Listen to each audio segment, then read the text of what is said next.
Nous accueillons aujourd'hui le professeur Boudewijn Boeckert de l'Université de Ghent en Belgique, qui nous fait l'honneur de s'exprimer en français pour nous et qui traitera des problèmes de crise politique en Belgique, de liberté économique et d'aide au développement en Afrique.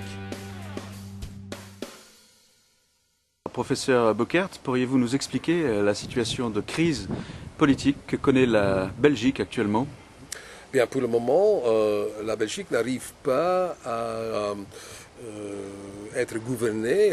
Il y a déjà depuis une année des graves problèmes de formation de gouvernement. Pendant des mois, la Belgique était sans gouvernement. Finalement, au mois de décembre, un gouvernement s'est formé, mais ce gouvernement ne gouverne vraiment pas parce qu'il y a toujours des désaccords entre les membres de ce gouvernement, entre les partis, les familles politiques qui le composent, ce qui est grave parce qu'il y a quand même des problèmes économiques, par exemple le financement des retraites qui attendent la Belgique.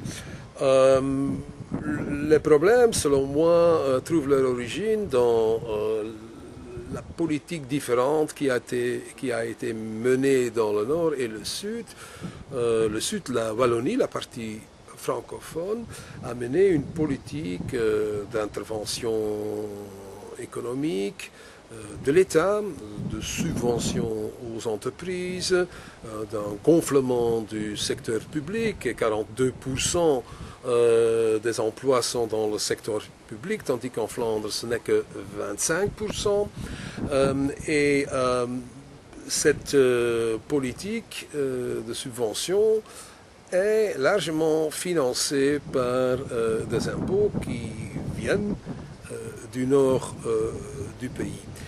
Et ça commence à agacer les gens du nord qui veulent vraiment qu'il y aura un changement dans le sud du pays, mais il y a peu d'incitation pour le changer parce que les conséquences de la politique interventionniste en Wallonie sont financées par la sécurité sociale qui est largement financée par les Flamands.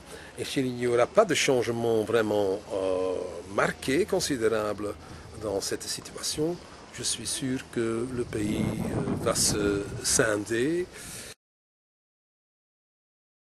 Professeur Boeckert, que pensez-vous de la situation de la liberté économique en Afrique? Bien, en Afrique, la liberté économique doit être organisée par le droit et doit être supportée par un système de droit.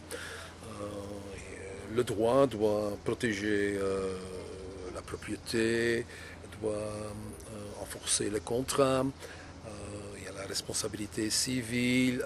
Pour qu'une économie de marché se développe, il faut un cadre de droit qui est appliqué par des tribunaux qui jugent les différends d'une façon objective. Et dans le temps, dans le droit coutumier, ça se faisait dans les tribus, dans le cadre des tribus, et ça se développait.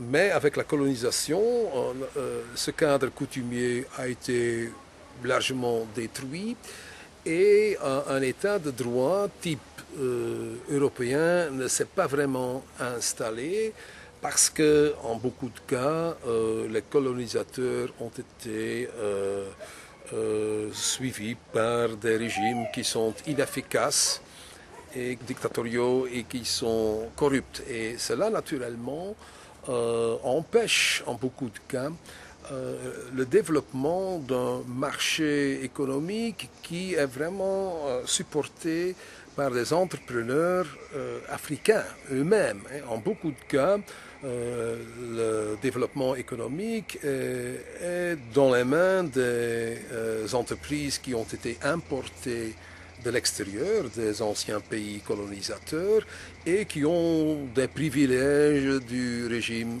politique. Ce qu'il faut, c'est vraiment le développement du marché intérieur et le développement des entrepreneurs de l'Afrique même, qu'il se développe une tradition de libre marché africain. Mais par manque du respect à la règle de droit, il y a beaucoup de retard dans ce développement. L'Afrique continue à piétiner dans le développement mondial. On voit quand même l'Asie se développe tandis que l'Afrique piétine. Et ça, je trouve, ça se trouve ses origines dans la structure politique du continent. Les politiques d'aide qui ont été menées depuis plusieurs générations n'ont pas porté leurs fruits. Et pour quelles raisons? Non, parce que on jette de l'argent.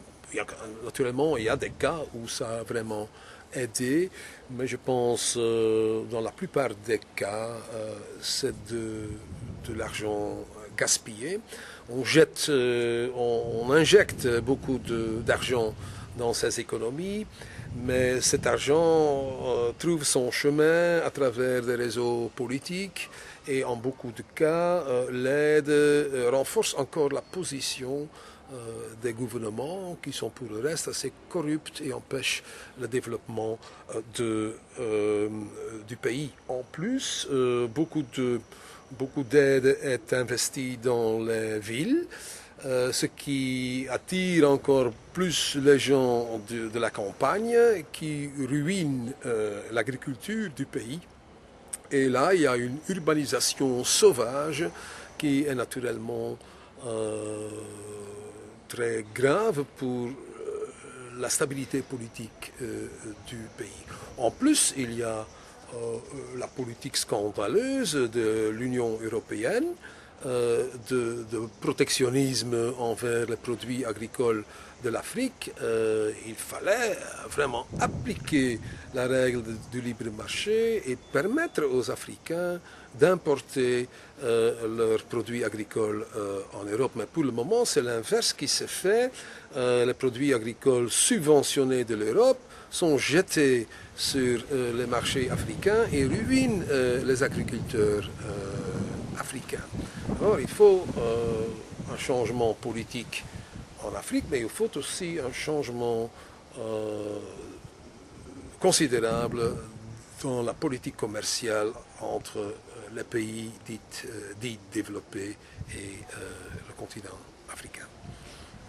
Professeur Boeckert, je vous remercie. Merci bien.